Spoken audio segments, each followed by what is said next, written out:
소선지서 쉽게 알기 말라기 시작하겠습니다. 자, 소선지서 1장 말라기 1장 1절로 2절 보시면요. 여호와께서 말라기를 통하여 이스라엘에게 말씀하신 경고라 그렇게 말씀을 1장 1절에서 말씀하고 있고 2절에서 보시면은 여호와께서 이르시되 내가 너희를 사랑하였노라 하나 너희는 이르기를 주께서 어떻게 우리를 사랑하셨나이까 하는도다. 나 여호와가 말하노라. 에서는 야곱의 형이 아니냐. 그러나 내가 야곱을 사랑하였고 여기 제일 끝에 나오는 야곱은요 바로 이스라엘이죠, 그죠? 그래서 야곱의 형이었던 에서는 하나님께서 미워하셨는데, 근데 하나님께서는 내 백성 이스라엘은 끝까지 사랑하고 계신다 그렇게 말씀을 하셨는데, 근데 이 이스라엘 백성들은 지금 하나님의 사랑을 받지 않고 있다 그렇게 지금 말을 하고 있거든요. 그래서 왜 이런 고백이 나오게 되었는가 우리 같이 보도록 하겠습니다. 자, 우리 이 표를 참 여러분 아마 지겹도록 보실 건데, 그러나 이것이 우리가 이 소선짓을 정리하는 데 아주 중요한 역할을 하게 될 줄 믿습니다. 그래서 소선지서가 지금 이미 다 하고 11권만 하고 지금 이제 말라기 한 권만 나와 있거든요.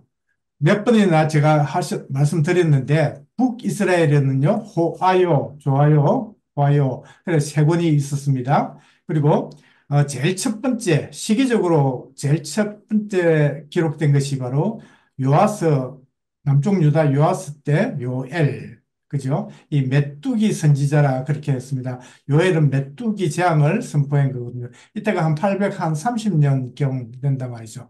그래서 북쪽에는 760년경, 그죠? 760년경, 여로보암 2세 때, 그렇고, 그리고 한 730년경, 20년에서 30년 그 사이에 이사야가 있고 미가가 있는데, 일단 우리는 지금 미가를 봅니다. 그죠? 미가. 그리고, 요시아 때, 요시아가 609년에 전사를 하게 됩니다. 640년에서 609년까지 31년을 통치를 하게 되는데 8살에 왕이 됐어요.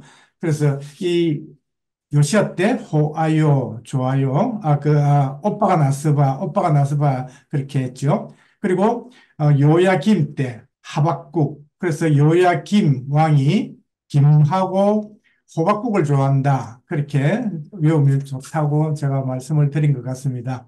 그리고 자, 그리고 나서 이제 마지막 세 권이 학개 스가랴 말라기 그리고 학개 스가랴는 성전 건축에 관한 거 520년에 하나님 말씀을 받고 그렇게 선포했던 사람들이고 그리고 말라기는 우리가 이미 익히 아시는 대로 한 400년경에 말라기가 기록되었다 하는 것을 우리가 보게 됩니다. 이렇게 따지면은 12권이 굉장히 복잡할 것 같은데 사실은 그렇게 복잡하지 않고 충분히 잘 외우게 될 줄 믿습니다.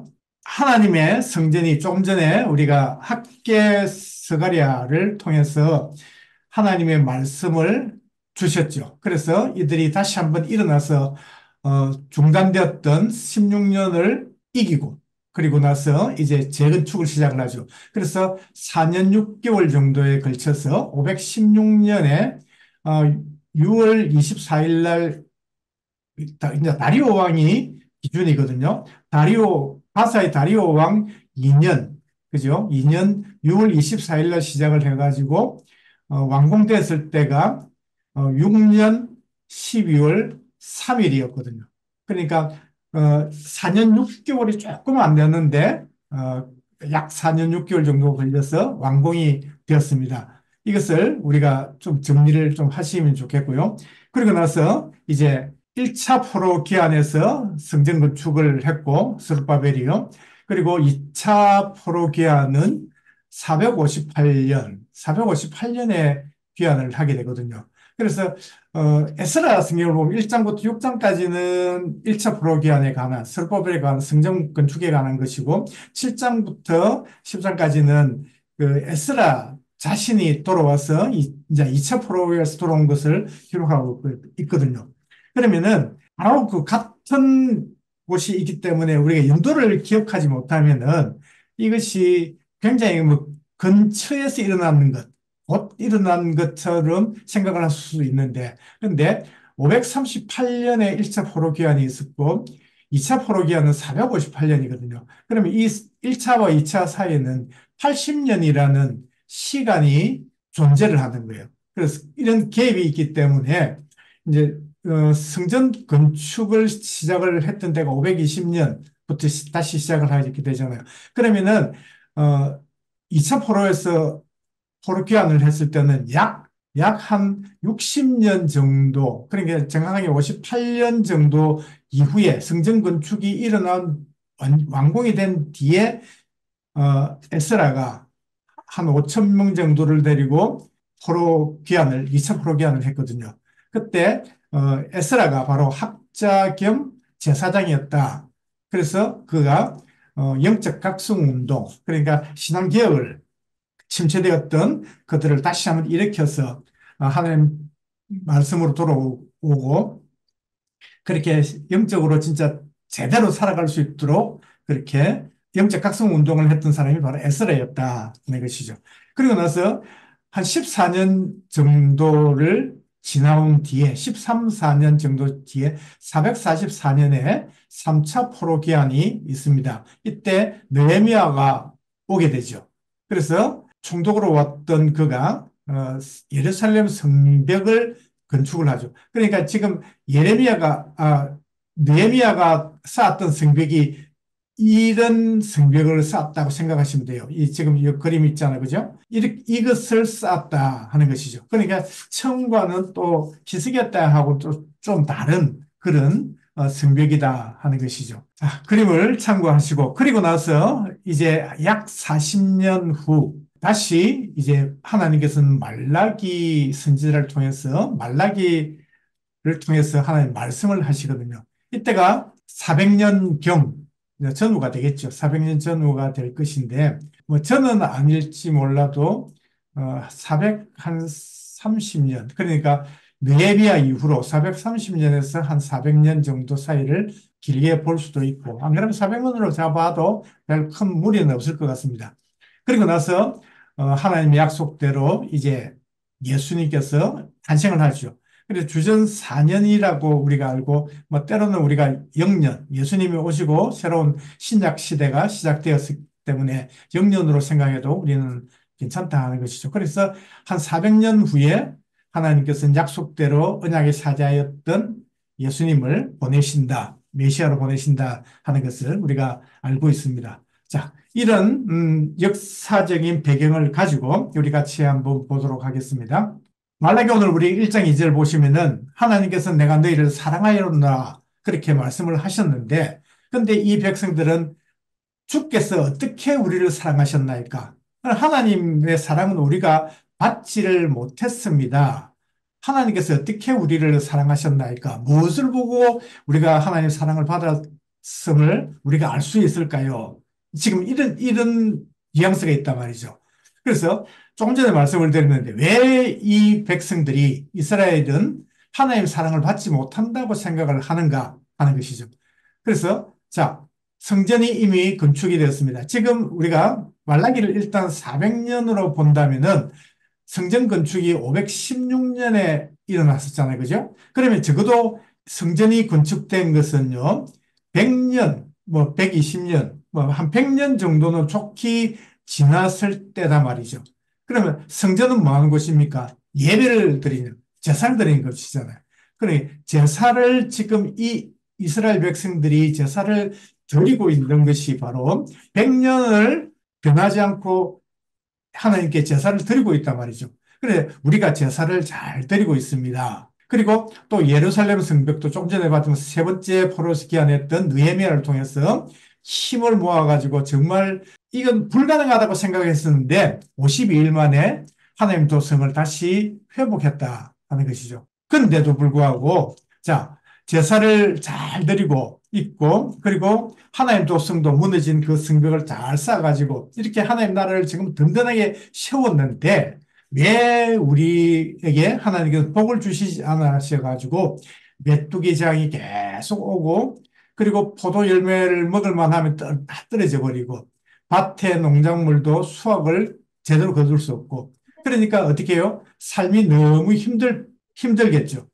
그뿐만이 아니고 하나님께서 보내주신다고 약속하셨던 그 메시아도 온다는 소식도 없고, 근데 지금 여전히 바사 제국의 통치를 벗어나지 못하고 있다. 자기들은 포레스도로 와가지고 성전 건축을 하고 도성도 회복하고 이렇게 하면은 하나님께서 이제는 복을 부어주시겠지 생각을 했단 말이죠.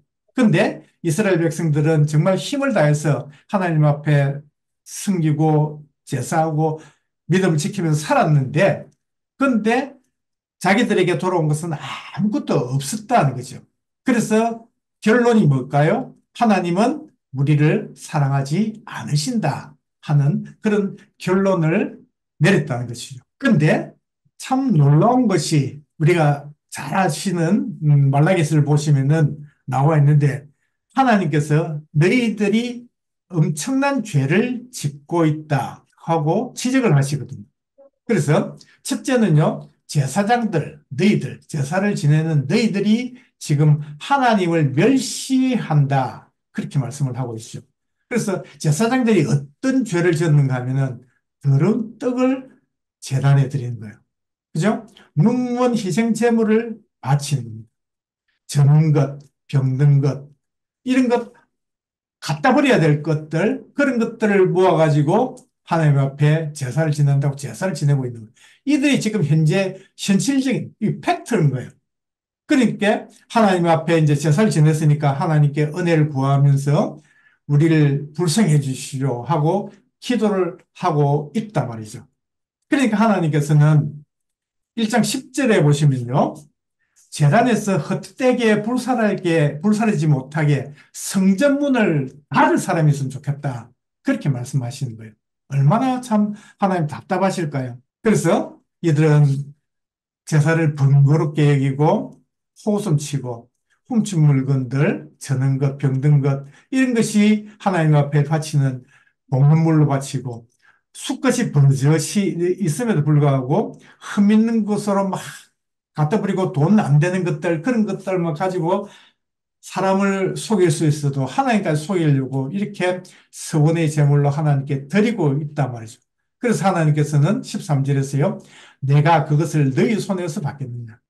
정말 우리가 이 성경을 읽으면서 얼마나 그 하나님의 답답하신 마음이 읽혀지시는지 우리가 다시 한번 다 한번 보시기 바랍니다. 근데 이 제사장들만의 죄가 아니라는 것이죠. 하나님께서는요, 또 레위인들, 물론 어, 크게는 레위인이고 레위인들도 제사를 수종된 사람이 있고 또 레위인으로서 역할을 수행하는 사람들 두 부류로 크게 나눌 수 있잖아요. 그죠? 그래서 하나님께서는 말라기 2장에서 말씀을 하거든요. 레위와 세운 나의 언약은 생명과 평강의 언약이라. 하나님께서는 레위와 언약을 맺었던, 그래 레위인을 특별히 다르게 별도로 이렇게 취급을 하셨잖아요. 그래서 내가 이것을 그에게 준 것은 그로 경외하게 하려 함이라. 하나님을 경외하는 삶을 살도록 특별히 구별해서 레위인을 세웠다는 것이죠. 그래서 그가 나를 경외하고 내 이름을 두려워하였으며 그의 입에는 진리의 법이 있고 당연한 것 아닙니까? 그의 입술에는 불의함이 없었으며 그가 화평함과 정직함으로 나와 동행하며 많은 사람을 돌이켜 주악에서 떠나게 하였느니라. 그러니까 하나님 백성들이 제대로 살지 못하면은 하나님의 말씀으로 책망을 하고 그들을 돌이켜서 하나님 백성이 진실로 하나님만을 믿고 의지하며 살아갈 수 있도록 그렇게 책임감을 가지고 살아야 되고 가르쳐야 되는 사람들이 바로 레위인들이란 말이죠. 근데 2장 8절로 9절 보시면 그 밑에 보시면요. 너희는 옳은 길에서 떠나 많은 사람을 율법에 거스르게 하는도다. 나 만군의 여호와가 이르노니 너희가 레위의 언약을 깨뜨리는다. 하나님과 맺었던 그 처음에 레위와 맺었던 그 언약을 깨뜨렸다는 거지. 누가요? 이스라엘 백성들 중에서 레위인들이.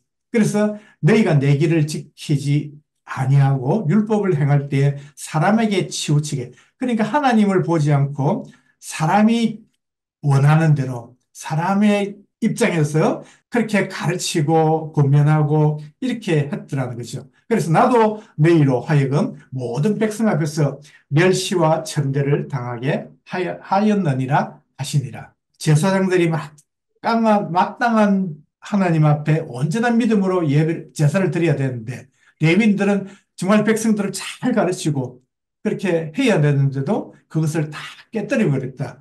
언제 그랬다는 것입니까? 이미 지금 성전이 세워지고 하나님 도성이 다시 다 새롭게 됐는데 든든한 것 같아. 외형적으로는 잘 된 것 같는데 그런데 그 안에 실상이 어마어마하게 너무너무 타락하고 하나님 부하에 실망하는 것이 전혀 없었더라 하는 것이죠. 그래서 또 그뿐만이 아니고 유다 백성들도 거짓과 가증한 일을 행하고 있더라 하는 것이죠.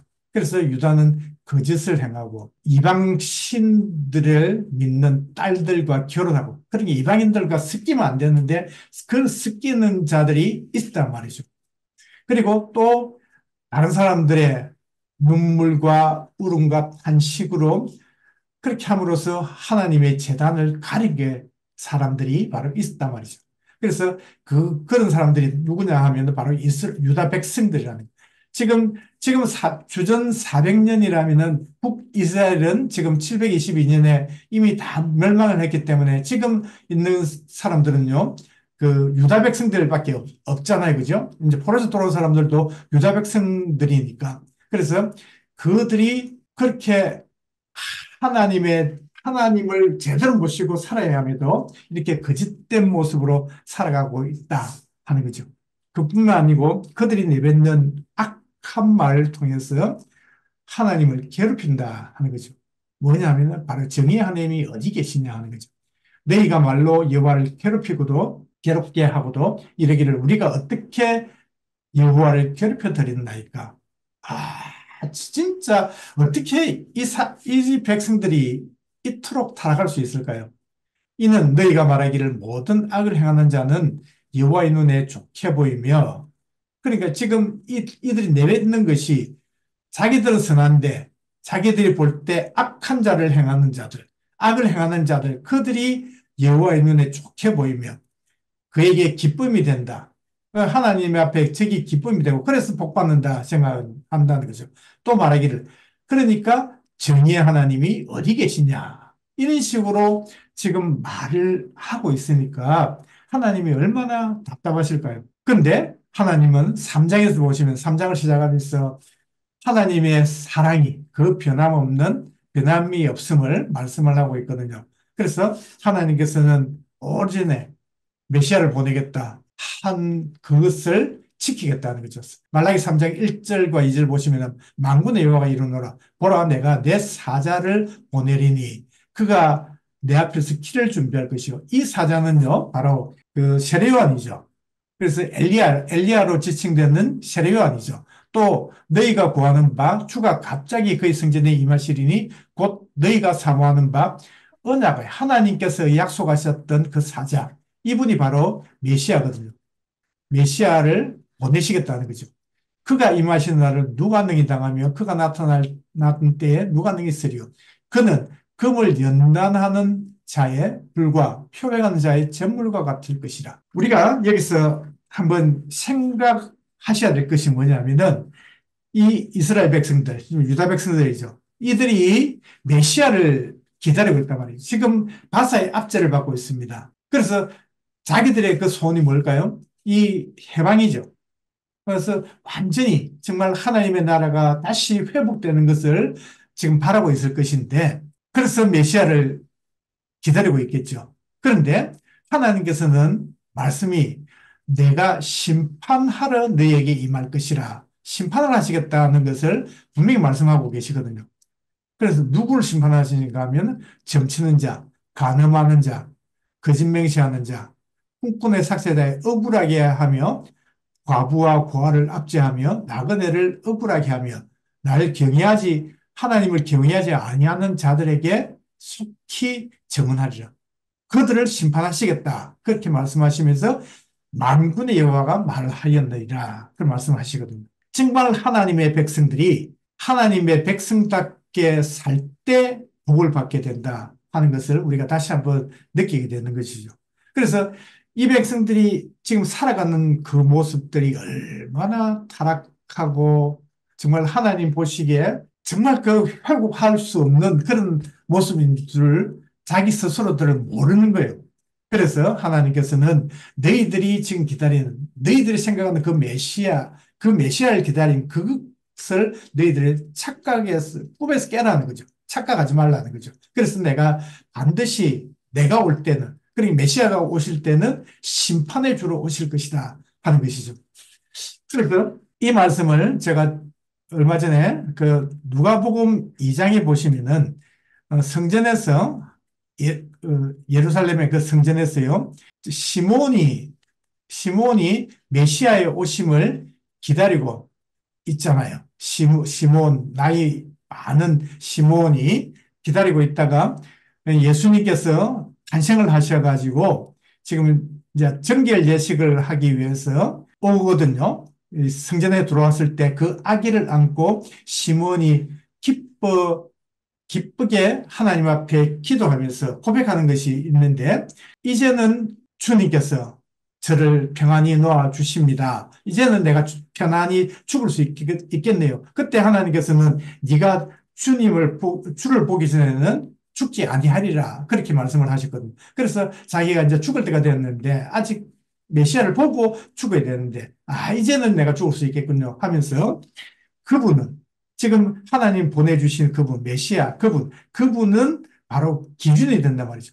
그를 보면서 멸망하는 자, 패하는 자가 있고, 그리고 그를 보고 흥하는 자가 있을 것이다 하고 그렇게 고백을 하고 있거든요. 그래서 바로 예수 그리스도께서 우리의 구원자로 오셨지만은, 그런데 그분이 바로 우리의 생명의 기준이 된다는 것을 말씀하고 있거든요. 그것이 누가복음 2장에도 시몬의 고백처럼 오늘 심판의 주로 오신다.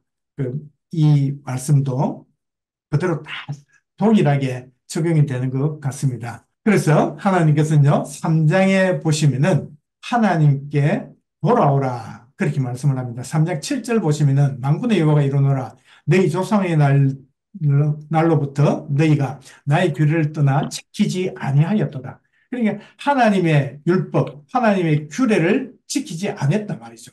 그래서 그런즉 내게로 돌아오라. 하나님께서는 돌아오라고 말씀하시거든요. 그래 하면 나도 너희에게로 돌아가리라. 그러니까 지금 하나님께서는 이 백성들과 함께 하시지 않으심을 우리가 보게 되거든요. 그랬더니 너희가 이르기를 어떻게 우리가 하나님께 주님께로 돌아가릴까 하고 물어봅니다. 이 말라기에는 질문이 계속 좀 많이 나오죠. 그죠? 그래서 우리가 말라기를 아마 여러분들 어, 설교를 하시죠. 많이 하셨을 건데 보면은 제가 들어본 말라기 설교는요. 거의 대부분 3장 10절에 있는 하나님을 11조를 통해서 하나님을 시험해보라. 하나님께서 복을 붓나 붓지 않나. 하늘 문을 열고 너에게 복을 주시는가 안 주시는가 시험해보라 하는 그 설교를 하는 것이 저는 이 설교밖에 들어보지를 사실은 못했거든요. 그런데 실제로 우리가 성경을 잘 읽어보시면은 아니라는 것을 우리가 알게 되거든요. 그 말씀이 아니라는 것은 아니고, 자, 왜 11조를 드려야 되느냐? 왜 보험물을 드려야 되느냐? 그것은 하나님께 돌아오는 방법을 하나님께서 말씀해 주셨다는 거예요. 너희가 이르기를 우리가 어떻게 하여야 하나님께 돌아가리까? 하고 물어보니까 하나님께로 돌아오는 방법을 두 가지를 설명해 주신 거예요. 그것 중에 하나가 바로 11조와 보험물이다 하는 것이죠. 그래서 사람이 어찌 하나님의 것을 도둑질하겠느냐. 그러니까 하나님 11조를 안 드리는 것은 도둑질하는 것이라는 거죠. 그러나 너희는 나의 것을 도둑질하고도 말하기를 우리가 어떻게 주의 것을 도둑질하였나이까 한도다. 이는 곧 11조와 복물이라. 너희 곧 온 나라가. 그러니까 지금 한두 사람이 그런 게 아니고 온 나라가 그냥 그런 분위기 속에서 그런 다 똑같은 모습, 별과 다르지 않는 모습으로 그렇게 살아가고 있었단 말이죠. 그래서 나의 것을 도둑질하 했으므로 너희가 결국은 저주를 받게 되었다는 거죠. 그래서 바로 조금 전에 말씀한 대로 10절 보시면은 만군의 여호와가 이르노라 너희가 너희의 온전한 11조를 창고에 들여 나의 집에 양식이 있게 하고 그것으로 나를 시험하여 내가 하늘의 문을 열고 너희에게 복을 쌓을 것이 없도록 붙지 아니하나 보라. 그러면서 11절을 보시면은 만군의 여호와가 이르노라 너희가 내가 너희를 위하여 메뚜기를 금하며 이제는 하나님께서 너희들이 온전한 11조를 드리면은 하나님께서 이제 메뚜기 재앙을 멈추시겠다는 거죠. 메뚜기를 금하며 너희 토지 소산물을 먹어 없애지 못하게 하며 너희 밭의 포도나무 열매가 기한 전에 떨어지지 않게 하리니.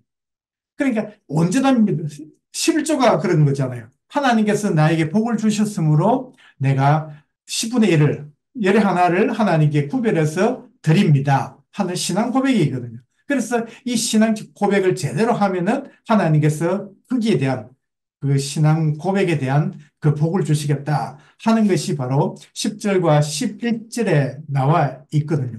이것이 바로 하나님께 돌아온 방법, 첫 번째 방법이고, 두 번째는 조금 전에 말씀드렸는데, 하나님 앞에 너희들이 완악한 말을, 악한 말을 하지 말라 하는 것이죠. 그래서 13절, 15절 보시면은 여호와가 이르노라 너희가 완악한 말로 나를 대적하고도 이르기를 우리가 무슨 말로 주를 대적하였나이까? 우리는 하나님을 대적 안 했는데요. 우리가 왜 하나님 앞에 그렇게 하겠습니까? 이런 식으로 말하고. 근데 하나님께서는 이 완악한 말을 했다고 그렇게 하죠. 이는 너희가 말하기를 하나님을 섬기는 것이 헛되니 만군의 여호와 앞에서 그 명령을 지키며 슬프게 행하는 것이 무엇이 유익하리요. 그러니까 제대로 하나님 앞에서 율법을 지키고 하나님 명령을 따라서 말씀대로 살라고 하는 것은 아무런 유익이 없다 이렇게 하는 거죠. 지금 우리는 교만한 자가 복되다 하며 악을 또 행하는 자가 건성하며 하나님을 시험하는 자가 화를 면한다. 이런 식으로 지금 이 백성들이 말을 내뱉음으로써 하나님의 마음이 너무너무 아프다 하시는 거예요. 그래서 하나님께서는 두 가지를 말씀하시거든요. 말라기에서는 하나님께 돌아온 방법이 뭐냐? 11조와 공물을 제대로 드리라. 그리고 악한 말을 절대 내뱉어서는 안 된다. 어떤 상황과 그런 환경 가운데서도 악한 말을 하지 말고 오직 믿음으로 믿음의 고백을 하나님을 드리면 하나님을 경외하면은 하나님께서 복을 주시겠다 하는 것을 말씀해 주시거든요. 그래서 하나님께서는요, 하나님을 경외한 자가 있단 말이죠. 그래서 하나님을 경외하는 자는 하나님께서 분명히 그것을 들으신다는 거죠. 그리고 그 이름을 기념책에 기록하시겠다. 그렇게 말씀하시죠. 이것이 바로 3장 16절에 나와 있는데 그때 여호와를 경외하는 자들이 비참하라며 여호와께서 그것을 분명히 들으시고 하나님께 들으셨다는 거죠. 여호와를 경외하는 자와 그 이름을 존중히 여기는 자를 위하여 여호와 앞에 있는 기념책에 기록하셨느니라. 그러니까 하나님께서는 그 이름을 하나님의 경외하는 자들의 이름을 기록하시겠다. 그러면 요한계시록 20장에 나와 있는 그 생명책에 기록된 그 행위와 차원 상통하는 그런 말씀이잖아요. 그래서 하나님께서는 절대 놓치지 않으시겠다는 거죠. 하나님을 경외하는 자가 분명히 있으면은 그리고 하나님께서 반드시 정하신 날이 있다는 용광로 불같은 심판의 날이 있다 하는 것이죠. 그때는요, 바로 악한 자, 그리고 하나님이 경외하는 자로 분명히 둘로 쪼개가지고 나누어가지고 하나님께서 그 보응을 하시겠다 말씀하시거든요. 그래서 4장 1절로 2절 보시면 만군의 여호와가 이르노라 보라 용광로 불같은 날이 이르리니 교만한 자와 악을 행하는 자는 다 지푸라기 같을 것이라. 그 이르는 날에 그들을 살라 뿌리와 가지를 남기지 아니할 것이로되 내 이름을 경외하는 너희에게는 공의로운 해가 떠올라서 치료하는 강선을 비추리니 너희가 나가서 외양간에서 나온 송아지같이 뛰리라. 참 기쁘 뛸 수 있는 하나님의 그 경외하는 하나님을 경외하는 자를 하나님 반드시 그를 받으시겠다는 거죠. 그래서 5절 6절 보시면 보라 여호와의 크고 두려운 날이 이르기 전에 내가 선지자 엘리야를 너희에게 보내리니. 그러니까 지금 크고 여호와의 크고 두려운 날이 뭘까요? 바로 예수 그리스도가 오시는 날, 메시아가 오시는 날, 그 날이 있거든요. 그래서 그 전에 엘리야를 보내신다, 세례요한을 보낸다 하는 것이죠.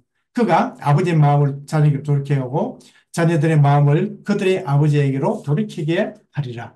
돌이키지 아니하면 두렵건대 내가 와서 저주로 그 땅을 칠까 하노라 하시니라. 이렇게 하시면서 이제 말라기를 하나님께서 끝을 내시거든요. 그러니까 지금 주전 400년이잖아요. 지금 주전 400년대라 하면은 지금 예수님이 오실 때까지는 400년의 시간이 있는 것이죠. 그래서 누구든지 하나님 앞에 돌이키면은 하나님께서는 그에게 복을 주시겠죠. 하나님께서 생명을 주시고 구원을 주시겠지만은 그런데 돌이키지 아니하면은 하나님께서는 저주를 하시고 그 땅을 쳐버리겠다. 그 말씀을 하시면서 이제 이 말라기를 끝을 맺으십니다. 말라기를 보시고 우리가 생각해 보실 것이 있습니다. 다시 한번 정리를 한번 합니다. 하나님이 이스라엘의 죄를 책망하셨습니다. 그리고 내게로 돌아오라. 너희들이 지금 하나님 앞에 제사 드리고 신앙생활하는 것이 잘못됐기 때문에 하나님 받으실 만한 것이 절대 아니기 때문에 너희들은 이제 모든 것을 다시 한번 회복하고 내게로 돌아오라. 그렇게 말씀을 하셨습니다. 그런데 이 백성들은 그러면 우리가 어떻게 하여야 하나님께 돌아갈 수 있습니까? 하고 말씀을 하죠. 그때 11조 봉물로 신앙 고백을 온전히 드리고 또 하나님을 믿는 것이 헛되다, 유익하지 못하다, 악을 행하는 자가 번성한다 등의 악한 말들을 하지 말라. 그렇게 말씀을 하셨습니다. 그렇게 하시면서 하나님을 경외하는 자들의 고백을 분명히 들으시고 그들의 이름을 여호와의 기념책에 기록하시겠다고 하셨다고 말씀을 하고 계시거든요. 자, 그러면은 우리가 아시는 대로 하나님은 왜 침묵을 하셨을까? 무려 400년 동안에 더 이상 하나님께서는 하나님 선지자를 통해서 하나님 말씀을 하지 않으셨을까? 왜 말라기가 마지막 선지자가 되었을까 하는 것이죠. 하나님께서 말라기를 통해서 주신 말씀이 정말 간절하게 너희들은 내게로 돌아오라. 그러면 내가 너희들을 돌아가겠다. 그러면서 너희들이 무엇이 잘못됐는지 어떻게 해야 너희들이 살아갈 수 있는지 분명히 말씀을 해 주셨거든요. 참 이렇게 하나님의 간절한 이 마음을 받고 이스라엘 백성들, 그 당시 말라기 때 이 이스라엘 백성들이 하나님께로 돌아왔을까요? 돌아오지 않았죠. 왜냐하면은 더 이상 하나님 말씀이 없으셨다 하는 것이죠. 그러나 하나님께서는 당신께서 약속하신 대로 언약대로 400년 후에 엘리야를 먼저 보내시고 세례요한을 보내시고 그리고 메시아 언약의 사자를 하나님께서 보내주셨습니다. 그분이 바로 우리가 알고 있는 예수 그리스도시거든요. 그렇습니다.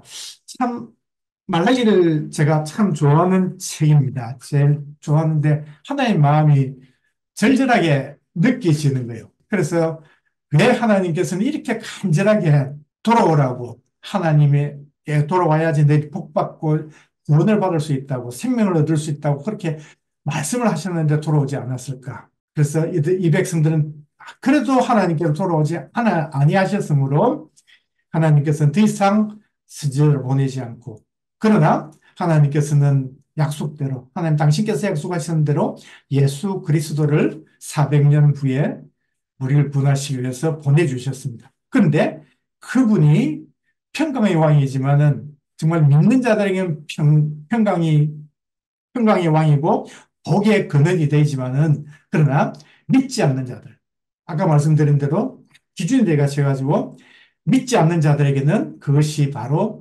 넘어짐인 것, 패망하는 실패하는 자들의 모습이 될 수밖에 없다 하는 것을 우리가 보게 됩니다.